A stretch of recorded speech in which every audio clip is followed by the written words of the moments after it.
들어갑니다. 조금 늦어서 죄송합니다. 많이 기다리셨죠?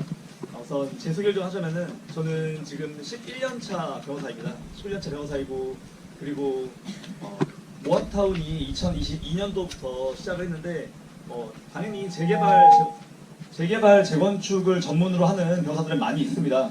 그런데 모아타운 같은 경우는 전에 없던 거거든요. 2022년도에 오세훈 서울시장이 처음 추진한 거라서 그때부터 제가 했었고, 그래서 적어도 모아타운에 대해서만큼 저만큼 일을 많이 한 사람은 없다고 자부하고 있습니다.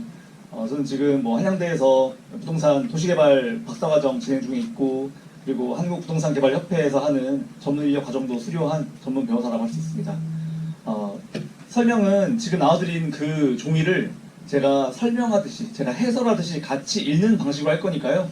여기 앞에 있는 거 보셔도 되고, 아니면 지금 들고 계시는 거 같이 넘겨가면서 저랑 같이 본다고 생각하시면 되겠습니다. 그래서 첫 번째, 1번. 모아타운 뭔지 간단하게 설명하자면은, 재개발이 안 될 만한 동네인데도 재개발을 시켜주기 위해서 만든 정책이라고 생각하시면 됩니다. 원래 재개발이라고 하는 거는 요건이 되게 까다롭습니다. 기본적으로 재개발이라는 거 자체가 단독주택이라든지 좀 저층 단지를 고층으로 높이는 거 아니겠습니까? 그렇기 때문에 요건을 되게 까다롭게 만들어요. 예를 들어서 접도율이라고 해가지고 이제 차도 못 들어가는 그런 집들이 얼마나 많이 있는지, 길이 얼마나 좁은지, 얼마나 동네가 낙후했고, 그리고 얼마나 오래된 건물이 많은지 이런 것들을 요건을 까다롭게 봅니다. 근데 그렇게 까다롭게 보자고 하니까 이제 아파트를 지을 만한 그런 저층 주거 지역이 많지가 않은 거예요. 다들 막 신축 빌라 들어오고 이래가지고, 그러다 보니까 서울에서 최대한 집은 많이 지어야겠는데, 공급을 해야겠는데 요건을 좀 풀어주자라고 해가지고 법에 구멍을 찾아가지고 이 모아타운이라는 걸 만든 겁니다. 그래서 딱 재개발에 비해서 재개발이 안 되는 곳인데도 근데도 아파트를 지어주기 위해서 만든 정책이라고 생각하시면 되겠습니다. 2번. 설명하시는 추진위 측에서는 그런 얘기 할 수도 있습니다. 여기 몇 층 아파트 짓는다. 지금 보니까 추진위의 그런 계획은 27층, 29층 짓는다고 하더라고요. 근데 헷갈리면 안 되는 게 35층이든 50층이든 다 상관없습니다. 이거는 공짜는 아니에요. 애초에 어차피 그 땅에 전부 다 이름표가 붙어 있지 않습니까? 우리도 집 사고 할 때 보셨겠지만 상업지역이 있고 준주거 지역이 있고 3종, 2종, 1종 다 있잖아요. 결국 모든 땅에는 자기 이름표가 있습니다. 그거에 맞춰가지고 얼마나 높게 지을 수 있는지 용적률이 정해져 있어요. 그래서 어차피 정해져 있는 용적률을 어떻게 쓰느냐의 차이일 뿐입니다. 만약에 지금 추진위 측에서 저희들은 35층 아파트 짓겠습니다, 27층 아파트 짓겠습니다, 그거는 어차피 그 땅에서 쓸 수 있는 용적률은 똑같아요. 그거를 어디에 몰아두느냐의 차이입니다. 그래서 지금 높이 기준이 사라졌는데 그거는 용적률을 늘려주겠다는 게 아니라, 조금만 알려주시면은 이런 식인 거예요. 그러니까 이게 지금 달라 보이지만 사실 용적률은 같은 겁니다. 이 땅을 어떻게 쓰느냐. 지금 왼쪽하고는 다르게 오른쪽 같은 경우는 몇 개 동한테 몰아줬죠. 용적률을 몇 개 동한테 몰아주고 나머지는 낮춘 거예요. 그러니까 똑같은 겁니다.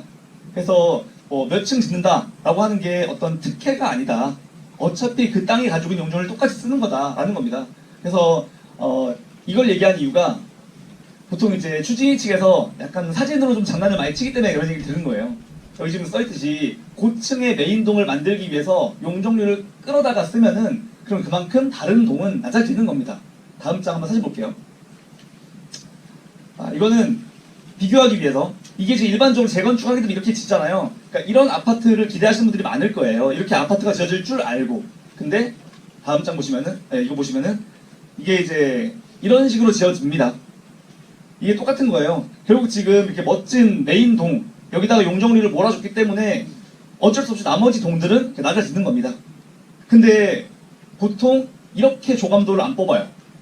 이렇게 조감도를 뽑으면은 조금 없어 보이잖아요. 그러다 보니까 다음 장 이런 식으로 뽑죠. 이게 지금 여기 번동 조감도입니다.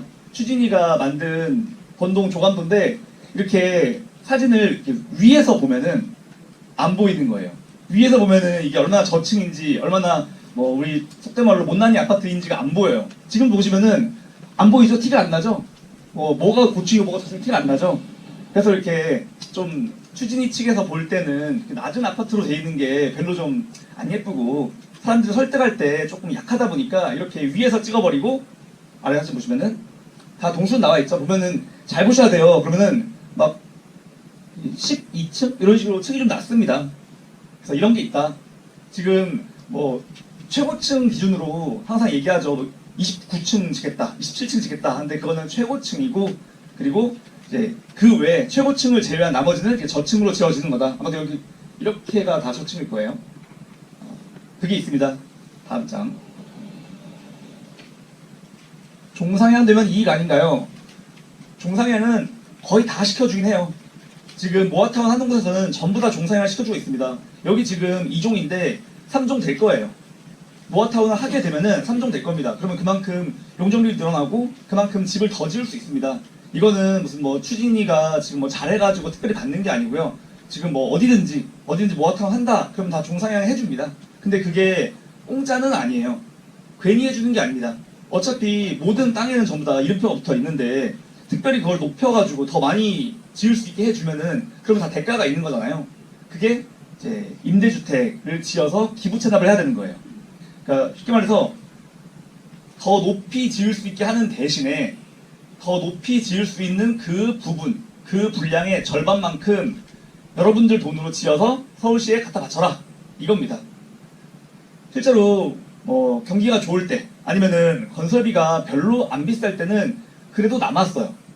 아니 절반 우리 돈으로 절반 지어가지고 서울시에 갖다 바치더라도 나머지 절반을 지어가지고 일반 분양해서 팔면은 훨씬 이득이니까 그때는 괜찮은데, 근데 요즘 뉴스 보시면 아시겠지만 워낙 지금 건축비가 많이 올라가가지고 이제는 이게 별로 이득이 아닌 시절이 돼버려서 그래서 곳곳에서 지금 문제가 생기고 있는 겁니다. 뉴스 보면은 뭐 수많은 모아타운 사업장이라든지 재개발이라든지 다 막 삐걱삐걱 하잖아요.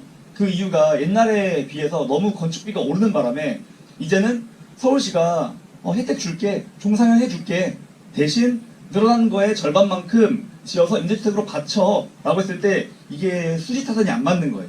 그래서 지금 다 문제가 생기고 있는 겁니다. 그래서 종상향은 공짜가 아니다.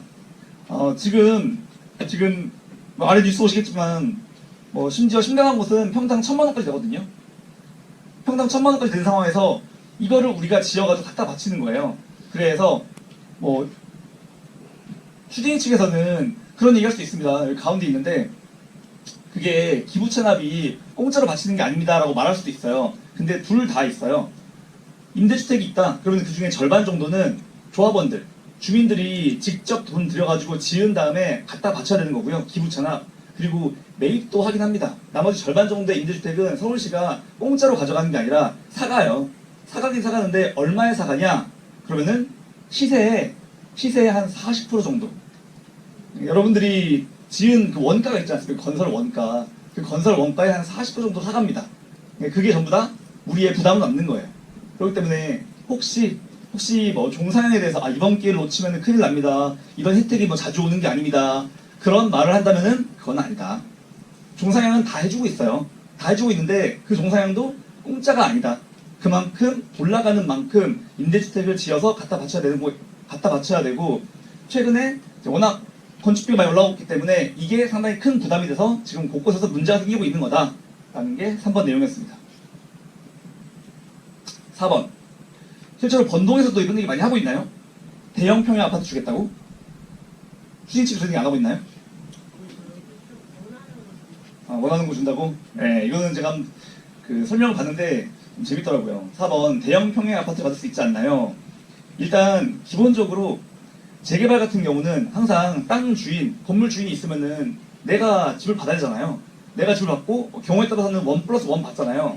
근데 아까 말씀드린 것처럼 재개발이 안 되는 곳에 아파트를 지어주기 위해 하는 게 모아타운입니다. 재개발이 안 되는 이유는 그만큼 노후도가 좀 낮기 때문이거든요. 그러면 그만큼 사람이 많은 거예요. 재개발이 되는 동네에 비해서 모아타운을 할 수밖에 없는 동네는 일단 건물 주인, 땅 주인, 토지 등 소유자가 많습니다. 그러면 그분들 한 분 한 분이 다 지분 받아야 될 거 아니에요. 1+1 안 한다 하더라도 한 분 한 분이 받아야 되는데 이 사람들이 워낙 많다 보니까 어쩔 수 없이 쪼개게 되는 거예요. 예를 들어서 이 땅에다가 아파트를 지어요. 근데 여기에 땅 주인이 100명밖에 없으면은 그러면 넓게 지을 수 있죠. 근데 지을 수 있는 아파트의 크기는 정해져 있는데 땅 주인이 200명, 300명, 400명 되면은 그 한 분 한 분한테 큰 집을 줄 수 없잖아요. 그러다 보니까 할 수 쪼개는 거예요. 근데 심지어 모아타운 같은 경우는 아까 말씀드린 것처럼